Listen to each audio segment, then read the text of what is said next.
Oh, yes, Professor Wesley, I'd be delighted to see the Missal, but I wonder if some other time wouldn't be... Well, in that case, I think I can get to Oxford about 4 o'clock. Yes, right. Goodbye. Missal? The guided Missal? No, not that kind of Missal. Missal. A very valuable prayer book that was printed by Lucas of Nottingham. Oh, I know. The monk. 1539. No, 1403. Well, why does he want you to go and look at that? Well, he knows my interest in antiquities, and after all, this book is something rather special. Well, enjoy your trip to Oxford. Take your time over it. And if anything of importance crops up in your absence, don't worry. It will have my best attention. I'll hurry back.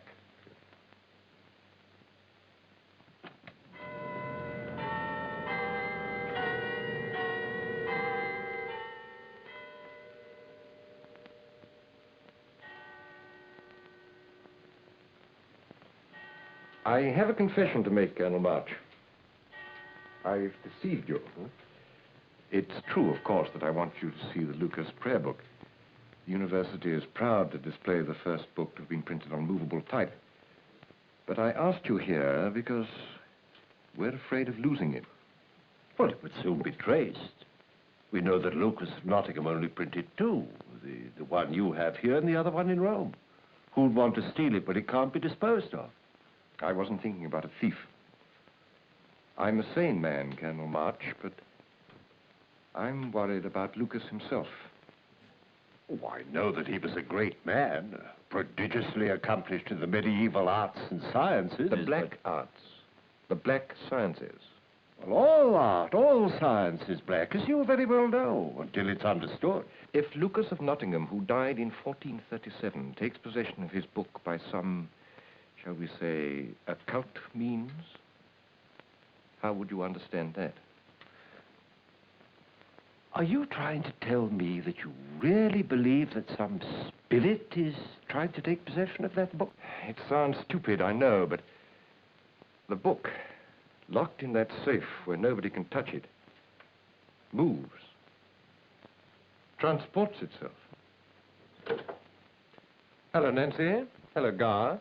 Oh, sorry, Wes, I didn't know you had company. Come in, come in. Colonel March, Miss Pembroke, Mr. Garrick. Colonel March, Scotland Yard. How do you do? How do you do? Don't tell me you called Colonel March in on that silly business.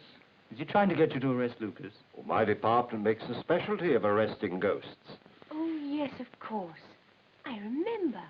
The Department of Queer Complaints, isn't it? Yes, very, very famous. Thank you. Garrick donated the Lucas Missal to the university. He discovered it in a Cistercian monastery in Denmark and bought it for a fabulous sum. But it's really your story, Gary. With pleasure. The monks found the Lucas book in a chest, but they didn't know how it got there. Lucas was an alchemist and a necromancer. Among his black powers, they say, was the ability to transport himself enormous distances, as he willed it, and to move solid objects in the same way. Of course, that was just a device to get the price up. When I placed the Missal in the safe this morning, it was locked in this casket. That's why I wanted you here when it was open. Garrick.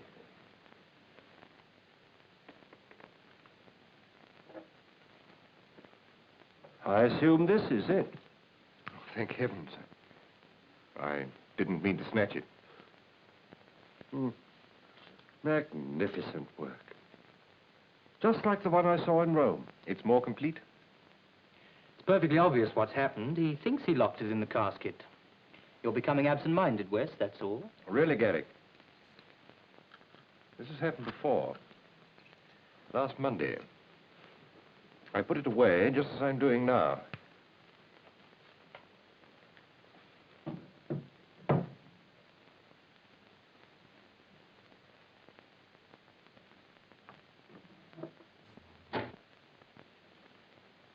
When I turned back, there on the desk was the very book I'd just locked into that safe. Do you really believe that Lucas is trying to spirit his book away? Well, all right. What explanation do you have for it? What explanation can there be? Well, I can only repeat what a more perceptive man said at this university. Matthew Arnold fancied that he heard whisperings in the towers, the last enchantments of the Middle Ages. Thank you for coming, Colonel. I feel the Missal is safer now that you know of its strange behavior. I'll keep my eye on Lucas.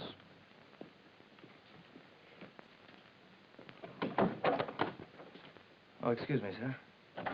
Did you forget I was waiting for you, or didn't it matter? I'm sorry, Ned, but it was... Me? I coaxed Nancy away from your date.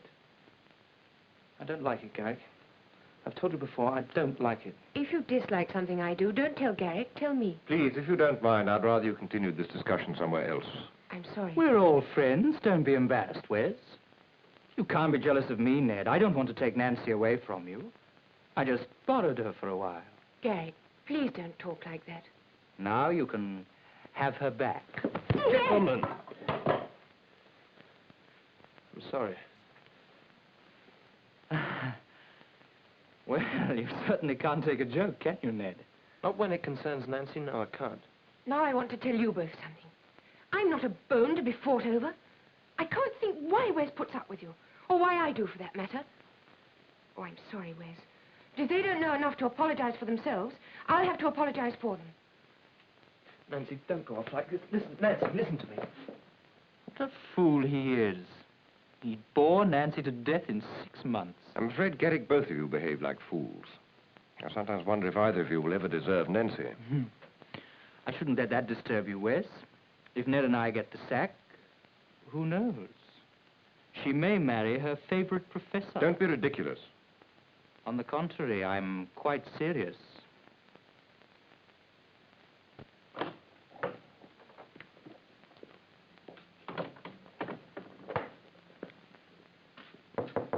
Who is it? My name is Ames. Inspector Ames of Scotland Yard. May I come in? Please do. Oh, Mr. Wesley, you are the custodian of the Lucas Missal, an antique prayer book. Temporarily, until the university takes over formally. The press have just been photographing it. It's in the safe. Are you sure? What do you mean? I've just replaced it. We have just received a message at Scotland Yard. What do you make of it, Mr. Wesley? I have claimed my own. Signed, Lucas.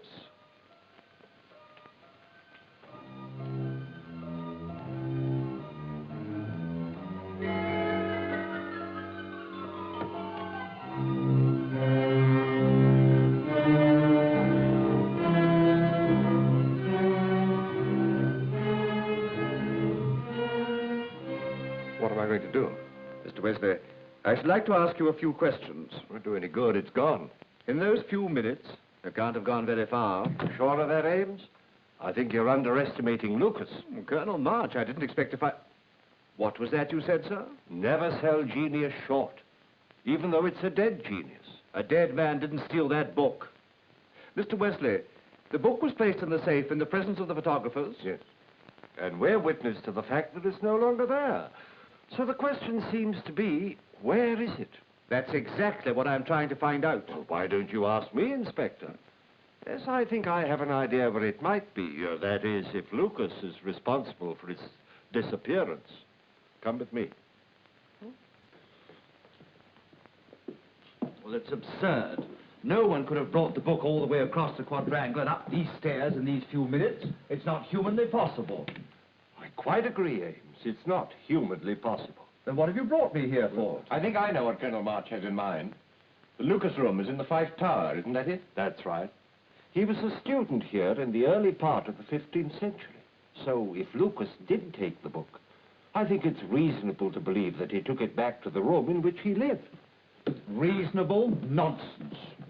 Bear with me for just one more flight, Ames.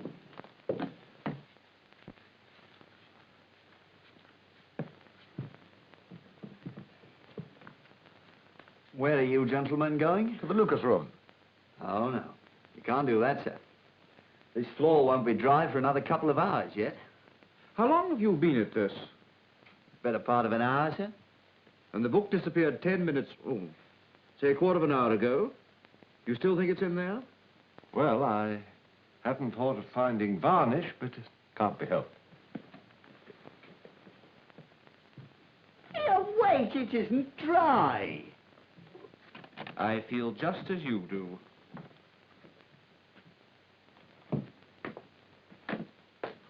there's the casket. And the Missal. It isn't harmed. At least I don't think it is. You knew it was here, but how did you know? Oh, I didn't know. I just followed a hunch and my knowledge of necromancy. Well, nobody could have carried it across that paint, not without leaving a footprint. But somebody did.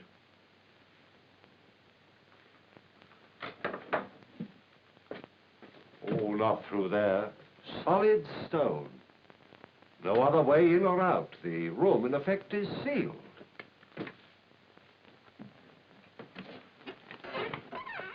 Garrick.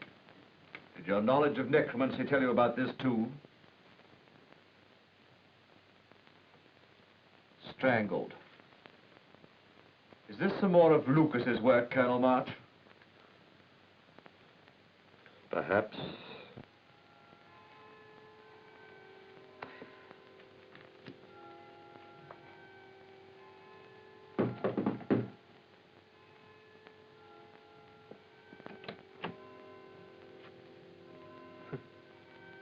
Well, aren't you going to ask me in?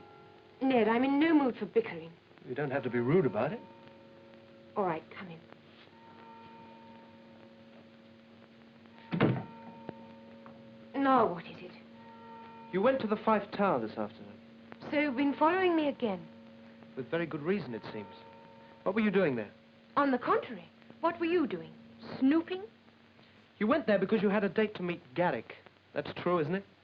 I'm finished with Garrick. Oh, what a very touching performance. You mean you had a date with him and he stood you up? All right, so he stood me up. Now do you feel better? And if it's any consolation to you, it's the last time he'll have a chance. Oh, really, Nancy, you... Miss Pembroke? Yes. I'm Inspector Ames of Scotland Yard. You're Ned Young, aren't you? Well, what do you want with us? I want to see you on a very serious matter, young man. But first, I want to ask Miss Pembroke a question. But what about? Were you in the vicinity of Fife Tower this afternoon? Yes, I was. Why? You may be required as a witness. But I only went there to meet someone. A witness for what? Was that someone Mr. Garrick? It seems everybody knows who it was. Thank you. Look here, Inspector. I feel we have a right to know... A right to consult a solicitor? Of course. Solicitor? What for? To advise you.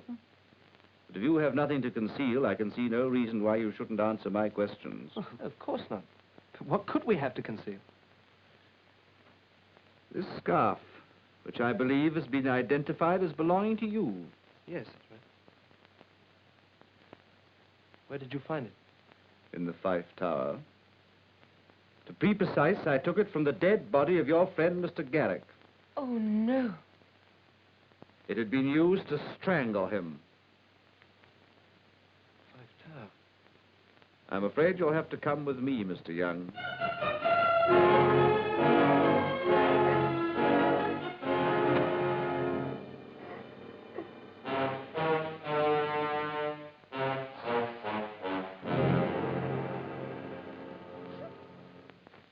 All very neat and tidy.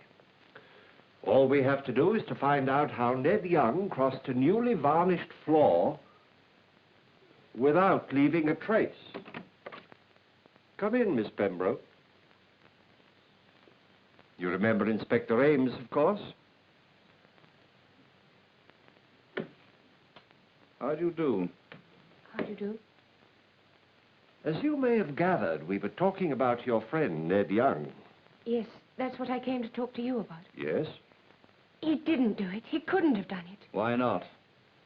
Because he was with me. At the Fife Tower? Yes, we were there together.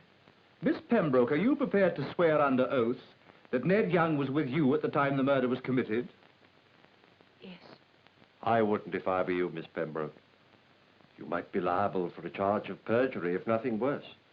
If you'd really been with Ned Young on the afternoon of the murder, you'd have mentioned it when Inspector Ames made the arrest.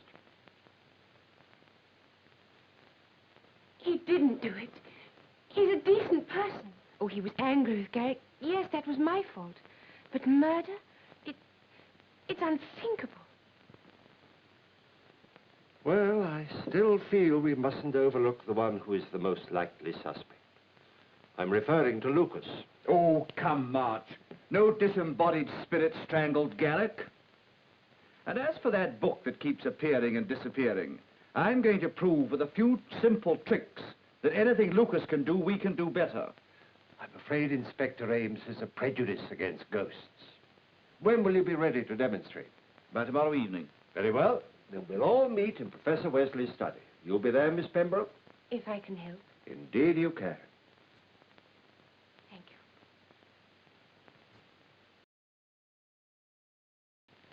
I agree with March that strange things have happened to the book. And that's why I called him in the first place. But as for Lucas having anything to do with the murder of poor Garrick, that's preposterous.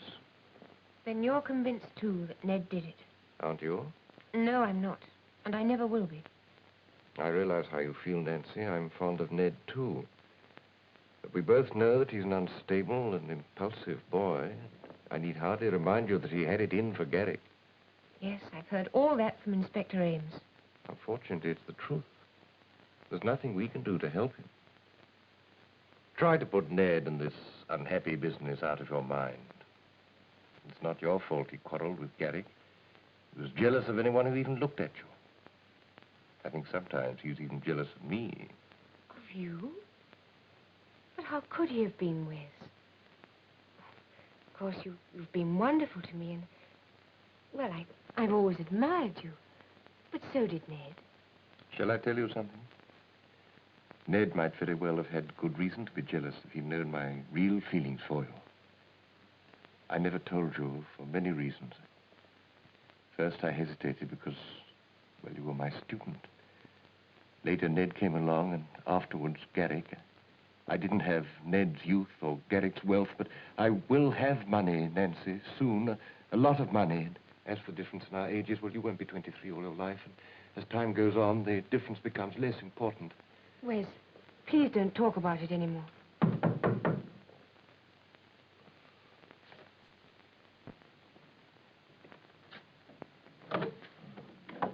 Come in, gentlemen. Good evening, sir. This is Mr. this is Mr. Canasta, Professor Wesley. How do you do, sir? Miss Pembroke, Mr. Canasta. How do you do, madam? How do you do? Do you mind?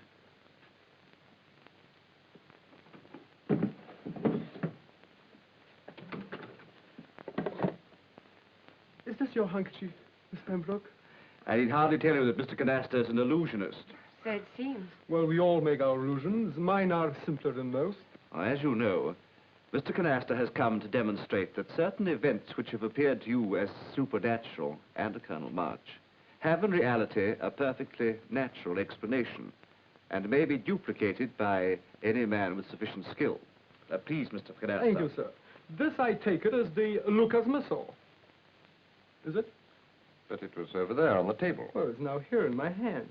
However, Miss Pembroke, would you be kind enough to assist me in this particular experiment? Since you are neutral in this controversy, do you mind just stepping here, right here, near this box?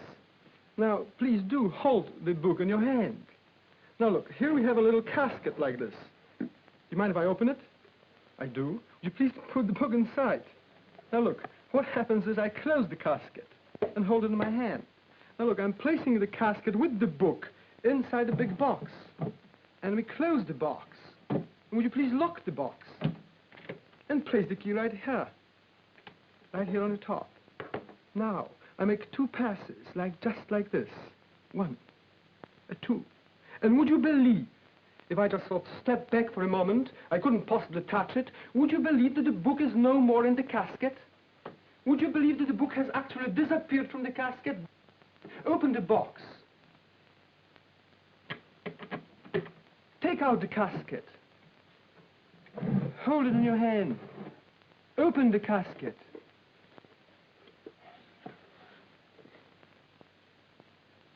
Where's it gone? Ask Colonel March. He'll tell you that Lucas has it. Perhaps Mr. Canasta can tell us. Yes, I can. Do you mind stepping back a moment, sir? Now, would you believe it that the book that has been locked in this casket, inside this box, is right now here on the shelf, among the other books? Look.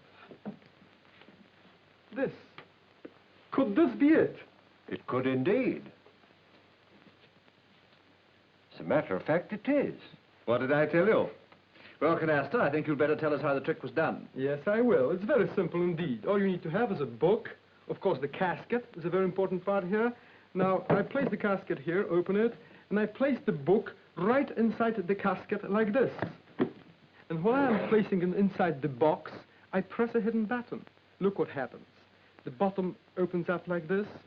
The book slides out, shoots out, right inside the box. I put the empty casket now here, lock the door of the box, and while I misdirect your attention, this is what happens at the back. Another button. The back flap opens up like this. Therefore, I can now retrieve the book with my left hand, like this. Place it behind my back, step backwards to the shelf, and place it on the shelf, like this. So as you see, it is as simple as that. Well, thank you very much, Mr. Canasta. Well, I'm afraid you're due back at your theater in less than a quarter of an hour. Good night, sir. Good night. Good night. Good night, sir. Good night. Thank you, indeed. Very skillfully done, but I wonder if Lucas couldn't improve on it. But after all, Mr. Canasta had the advantage of using prepared equipment. And I'm convinced, and I'm sure Professor Wesley will agree with me, that Lucas could perform a far more difficult trick. Can I trouble you for the book, sir? Would you put it in the safe, please?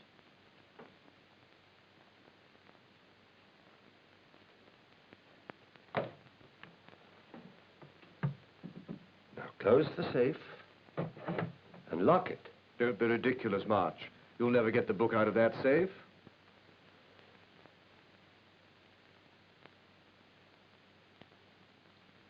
Now, Professor Wesley, I will stand back while you open the safe.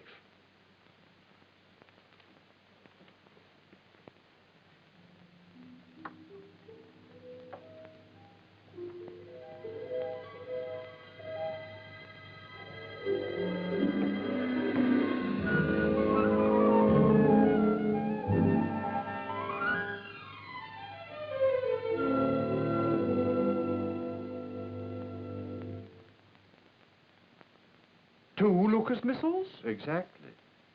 The original which Professor Wesley holds in his hands, and this perfect copy that I found the afternoon of the murder. And you mean the murderer is the one that had that copy made? He planned to palm off from the university. Later on, of course, he planned to sell the original as a new Lucas Missal for a great deal more money than he could ever obtain from his teaching salary. Isn't that so, Professor Wesley?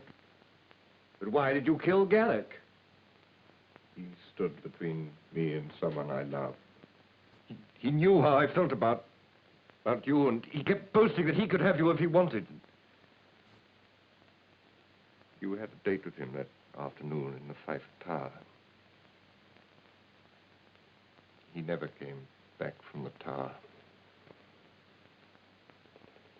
And after you'd done it, you got the painter to cover up your tracks. Perhaps Colonel March is right. I've become merely an instrument to carry out the will of Lucas. Well, I can't arrest him. But I arrest you now on a charge of murder.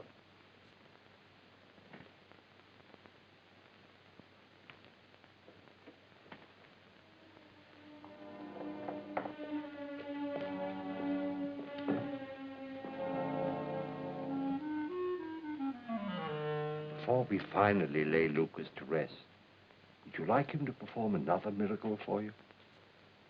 Ned? Oh, Ned.